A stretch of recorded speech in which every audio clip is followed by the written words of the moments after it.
What is up, YouTube? Tis I, Chattington, and we're back with another reaction video.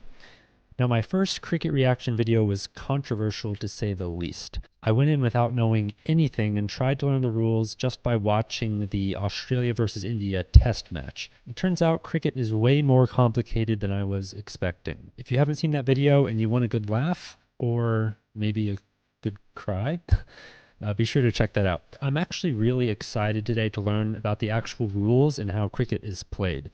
So today we're checking out Cricket for Baseball Fans. I'm not actually much of a baseball fan because I find it rather boring. My favorite sport is basketball. Some of you on the channel know that. But cricket already seems more interesting. Also, don't forget to like and subscribe. And without further ado, let's get it. Cricket explained if you already know baseball. All right, to get this started, I want you to imagine a game much like baseball, except there are only two bases, and they're basically where home plate is and where the pitcher's mound is. To score a run in this game, you simply have to reach the next base. So if you put the ball in play and you make it to the pitcher's mound, that's a run. And then if you're able to make it back to home plate, then you... That already helps a lot. People mentioned in the comments of my last video that there are two batters. And I don't remember if I saw that during the test match, but that is crazy watching them run back and forth like that. Scored 2 runs on that play. This game is played in the middle of an oval, so there's no foul area. You can hit the ball behind you, you can hit it to the side or whatever. And in this game, the pitchers are allowed to bounce the ball. If you can picture this game in your mind, you are 75% of the way to understanding cricket. The rest of it is details. Basic gameplay. So cricket is a game played between two teams of 11 players. When a team is fielding, all 11 of its players are on the field at the same time. 9 players are out in the field at the various positions.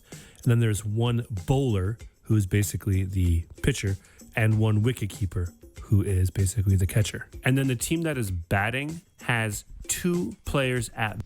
The wicketkeeper, that sounds like some kind of a medieval job you would have in like a castle.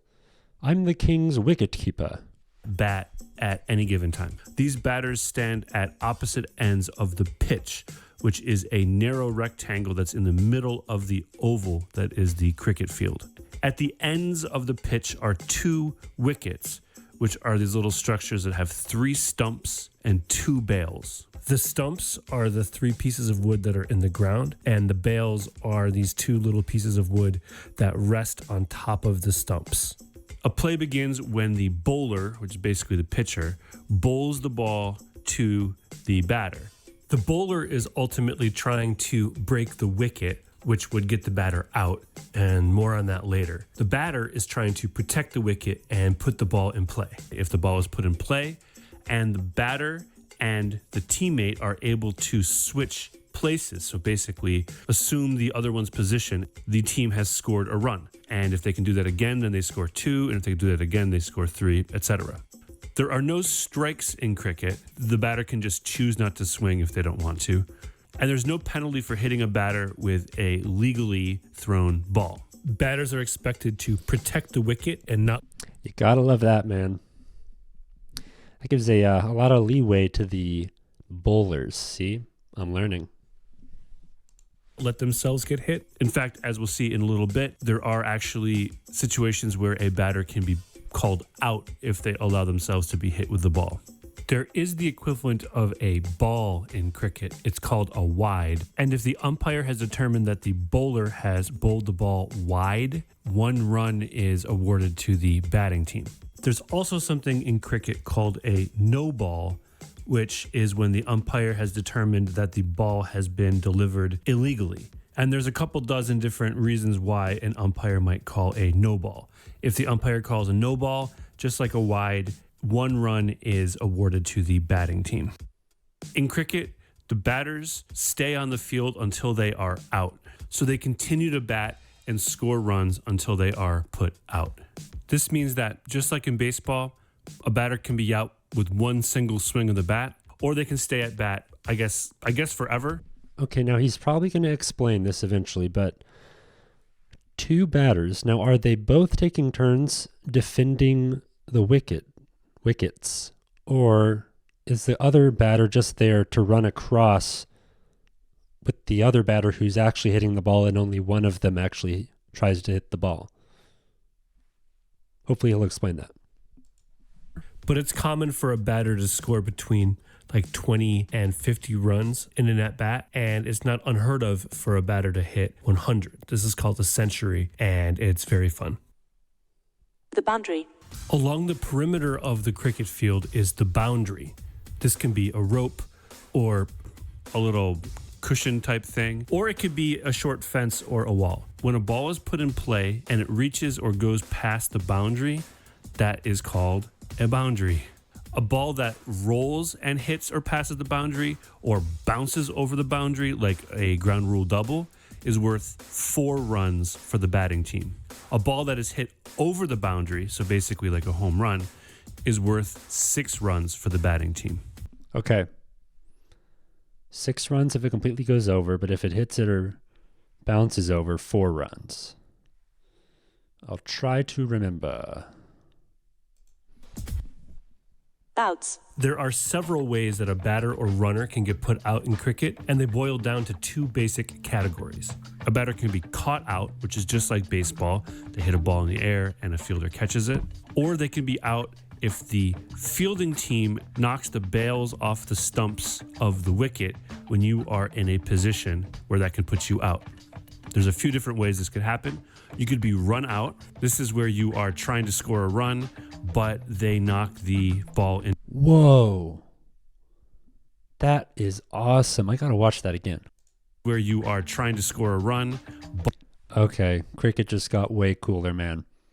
I love that. You dive on the ground, throw the ball, and try to hit the stumps off the wicket while the other guy's running. That is a cool aspect of the game. That makes it so much cooler. I don't know why I think that makes it so much cooler. But I don't know. He was like diving and he like threw it to the side. That's awesome. But they knock the ball into the wicket before you reach the crease that defines the place where you are safe.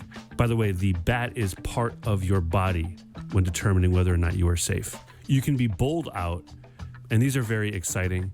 This is where the bowler sends the ball to you, and the ball bounces past you and knocks the bails off the stumps.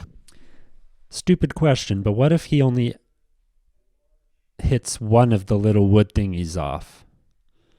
Do you have to get both? Well, I guess it would be pretty rare to only hit off one. But does it still count? A batter can also be put out by the wicketkeeper if the batter moves past this line here called the popping crease, and the wicketkeeper gains possession of the ball and knocks the bails off the stumps. This is called being stumped out. A batter can also be called out if they allow the ball to hit them and the umpire determines that the ball would have knocked the bails off the stumps if the batter had not interfered with. Ooh, I do not want that job. I guess you have to have some like really good predictive power and like hand-eye coordination to be an umpire and figure out if the ball was going to hit the thing. I mean, I don't want the full stadium full of people to hold me responsible for something like that. Their body. This is called a leg before wicket. So those are the most common ways that you will see a batter or runner get put out by the fielding team. There are several other much less common ways for a batter to get out, and we will not be getting into them here. One major difference between baseball and cricket is in cricket, if the fielding team thinks they have got... In cricket, they wear cool sweaters. Biggest difference. A batter or runner out, they first have to appeal to the umpire who will confirm whether or not the batter or runner is out. So if a batter or runner would be out, but no one on the fielding team notices it, then play just continues and the umpire will not just like call them out. When a player is put out, the bowling and fielding team is said to have taken the wicket and the batting and running team is said to have lost the wicket. Overs. Each series of 6. Okay, before we get to overs, that's interesting. So the umpire won't automatically call it. The team has to call it and get the umpire to agree, assuming he does agree. That is interesting. Very different from the sport of baseball, where the umpire's always like, "You're out, strike, blah, blah, blah, blah, blah." Pitches or deliveries, which are called balls, is called an over. Each over has only one bowler, and each bowler only bowls one over at a time.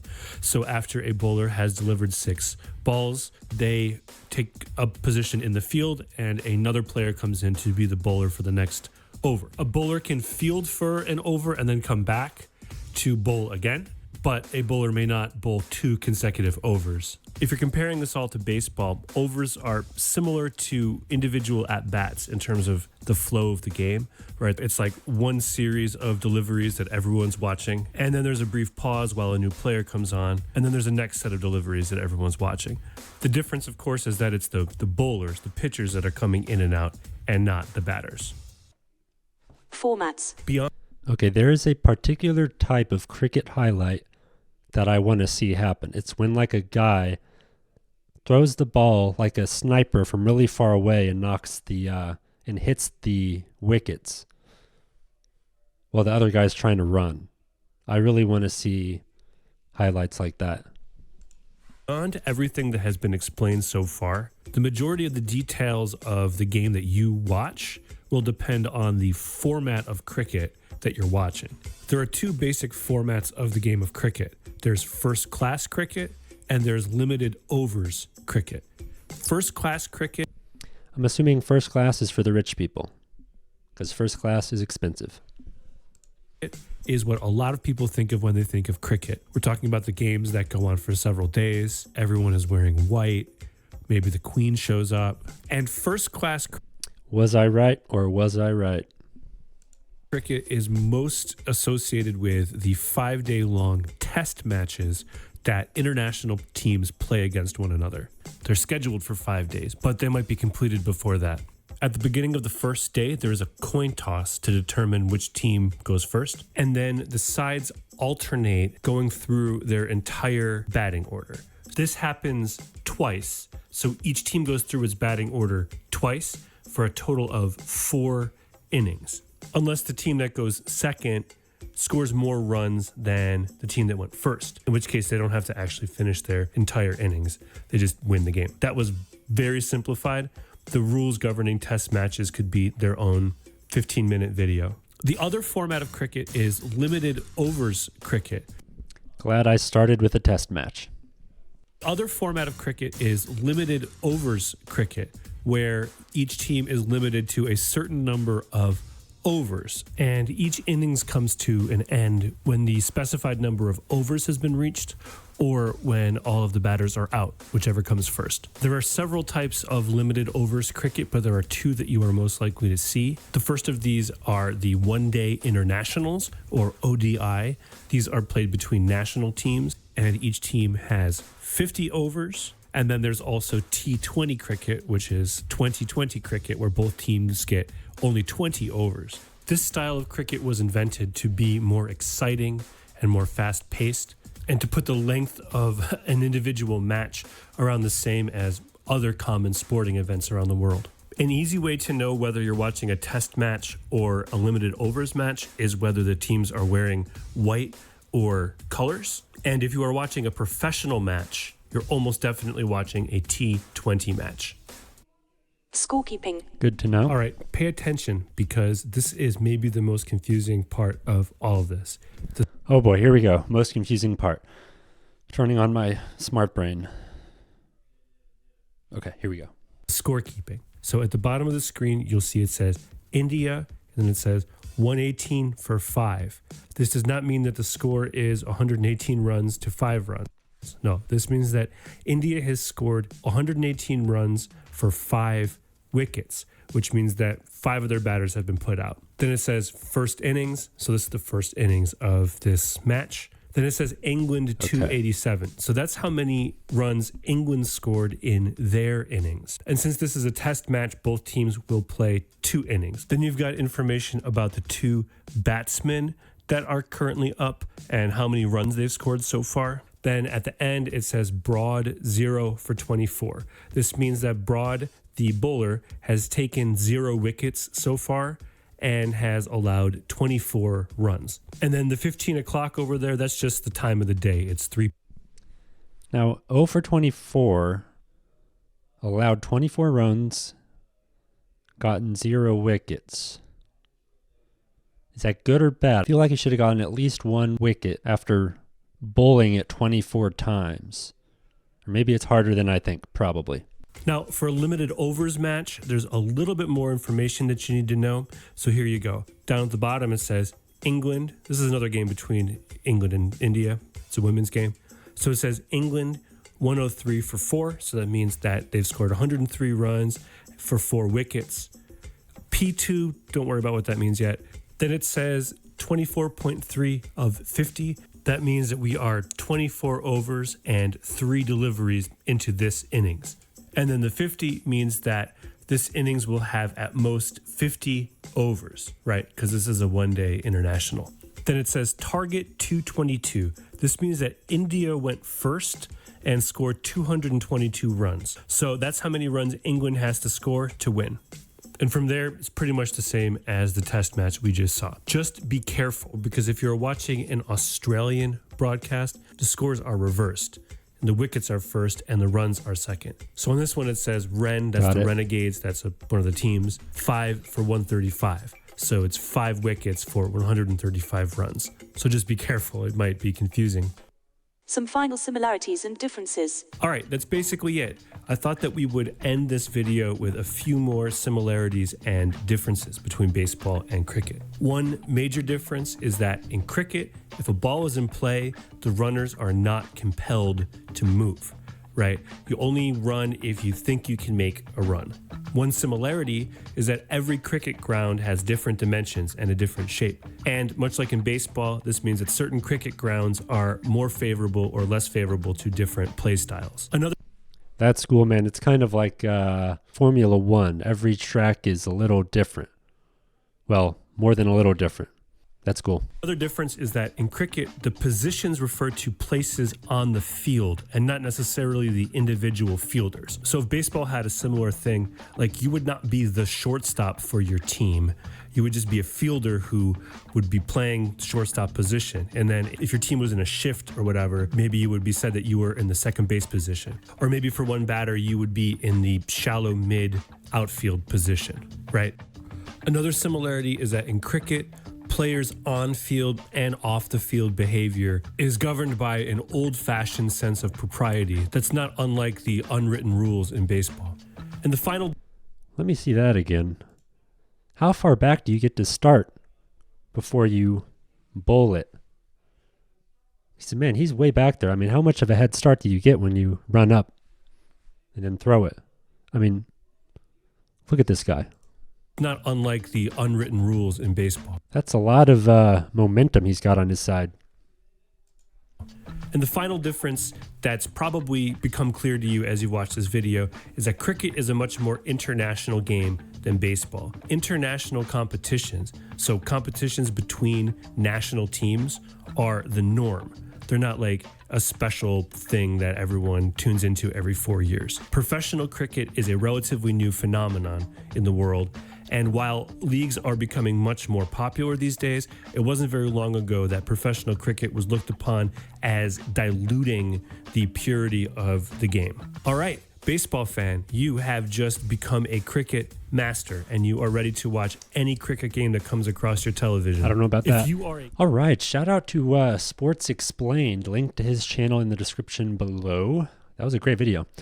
Okay, so I'm definitely much more understanding of the game than I was last video, that's for sure. I think the most important thing to be able to follow along during a cricket match is understanding the scoring, the overs and runs thing. That is, I feel like I've got a handle on that. And for watching a game, that's the most important thing. Also, cricket is so much more entertaining than baseball, I can already tell. And I really want to see some throwing highlights. If you guys know of any good videos, please recommend those in the comments. Thanks for watching, and I will catch you guys next time.